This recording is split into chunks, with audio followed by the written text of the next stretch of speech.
हमारे पास बहुत सारे डीएमआई हैं कि नोएडा एयरपोर्ट के पास रिहायशी प्लॉट स्कीम के लिए कैसे आवेदन करें। तो यह वीडियो सभी के लिए एक त्वरित वॉकथ्रू होगा। इस स्कीम के लिए आवेदन करने की आखिरी तारीख 21 मई 2025 है और ड्रॉ 11 जुलाई को होगा। ये प्लॉट्स यमुना एक्सप्रेसवे के सेक्टर 18 पॉकेट 9B में उपलब्ध हैं। अब कुछ और जरूरी जानकारी पर ध्यान दें। इस स्कीम के तहत कुल 276 प्लॉट्स उपलब्ध हैं और हर प्लॉट का साइज 200 वर्ग मीटर है। कुछ आरक्षण भी हैं, जैसे किसानों की श्रेणी के लिए 48 प्लॉट्स आरक्षित हैं।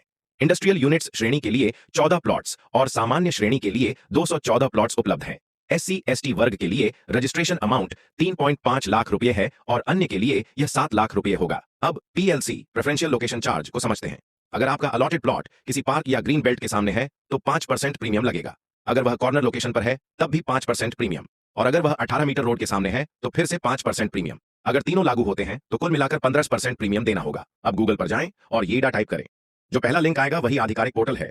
बहुत सारे अनऑथराइज्ड पोर्टल भी हैं, इसलिए कृपया सतर्क रहें। अगर आप वह ब्रोशर पढ़ना चाहते हैं जिसका मैं जिक्र कर रहा था तो वहां क्लिक करें, वरना ऊपर एक ग्रीन बार दिखेगा जिसमें लिखा होगा अप्लाई फॉर येडा RPA 09 रेजिडेंशियल प्लॉट स्कीम। उस पर क्लिक करें। इसके बाद आप एक लॉगिन पेज पर पहुंचेंगे। अगर आपके पास लॉगिन है तो बढ़िया, नहीं है तो रजिस्टर पर क्लिक करके नया अकाउंट बनाएं। एक बार जब आप लॉगिन कर लेंगे तो आपको एक एप्लीकेशन नंबर मिलेगा। गो टू डैशबोर्ड पर क्लिक करें। फिर आपको कई स्टेप्स दिखेंगे। स्टेप 1 को आप इग्नोर कर सकते हैं। सीधे स्टेप 2 पर जाएं और फॉर्म एक्टिवेट करें। यहां आपको RSN 600 की नॉन रिफंडेबल फीस भरनी होगी। आप क्रेडिट कार्ड, डेबिट कार्ड या QR कोड से पेमेंट कर सकते हैं।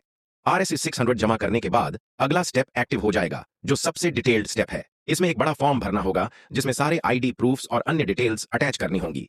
फिर स्टेप 4 में आपको RS7 लाख, अगर आप सामान्य श्रेणी से हैं, जमा करने होंगे। जैसे ही आप पेमेंट कर देते हैं आपको एक एक्नॉलेजमेंट ईमेल और सभी रसीदें मिलेंगी। इसका मतलब यह होगा कि आपने सारे स्टेप्स सफलतापूर्वक पूरे कर लिए हैं।